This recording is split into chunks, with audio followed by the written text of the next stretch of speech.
Hey guys, what's up? I'm really excited to talk about editing and the power of editing, the art of editing, because it's what first kind of got me into filmmaking when I saw you could put clips together and tell a story with different angles, and it's really fun. So I want to show you, it's really messy in here. That's embarrassing. So let's just peace out. And that's what I love about editing. We totally just switch location, switch the mood of the video because of that cut. So as the editor, you're the person that sees the film last. It kind of is, last stop is the editor. You know, of course it's gonna go into color and sound and mixing, but you're the one that compiles like what 200 people were working on in this feature film. Your job is to find performance. And a lot of editors have a rule of thumb, the really good ones, that performance is the most important thing that you look for. And you know, honestly, figuring out what a good performance is, that's kind of a hard thing to figure out. There's no rule or book that says this is what a good performance is. But for me, if it's, you know, doing an emotional scene, it's something that moves you. If it's funny, it's something that kind of makes you laugh or chuckle the hardest. But you just need to trust your own gut when you make the final call. And after you've laid out and spliced together all your clips, and they're not just in order, but they bring the story forward and move the characters forward, I would show it to somebody. And so I like to, when I'm playing my videos for my family or my friends, I'm not watching the screen. I've seen it a million times. I'm watching their faces. If you see people get bored, of course you know you need to work on that. It's stretched out too much. If you want to know a lot more about editing in a cool kind of way that hadn't been explained to me, check out this book by Walter Murch. This is a great book because he talks about a cool concept, and the concept is blinking. He found out he would cut at the exact time someone would blink. And so if you're thinking about it here, you're having a conversation with someone and you're talking, I'm gonna say, and that's the end of the story, and then blink. Right when my eyes blink there naturally, that is usually when he would cut. And so if you go along that principle, following kind of two principles, eye line is really important. When a person moves their eye and I start to look at the second camera, then we cut there. And you know, it makes a cut more powerful.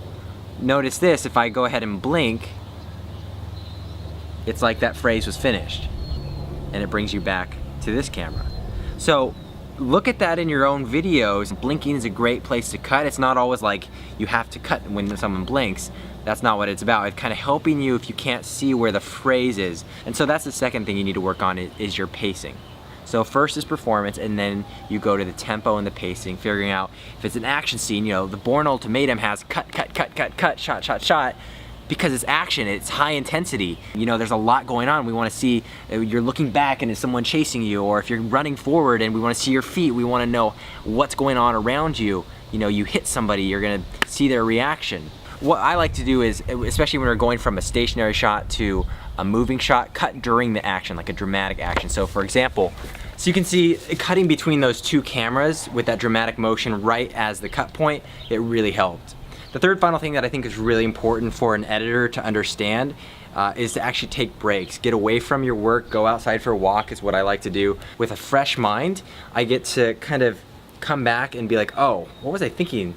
You know, that doesn't look good at all. It's kind of like when you go back and watch an old video that you've made and you're like, those cuts don't make sense at all. Or that camera angle, I mean, it's everything you kind of critique.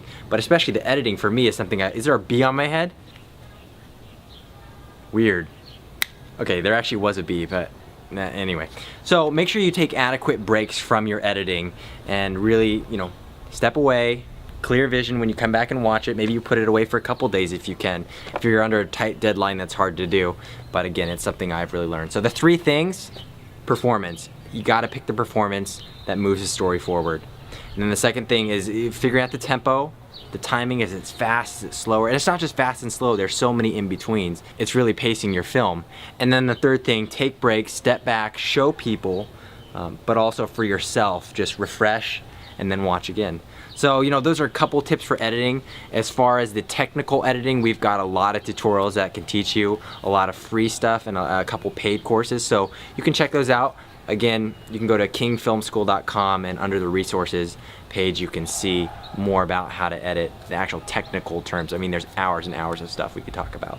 And yeah, so I hope that helps you guys with your editing. Peace out, we'll see you in the next lesson.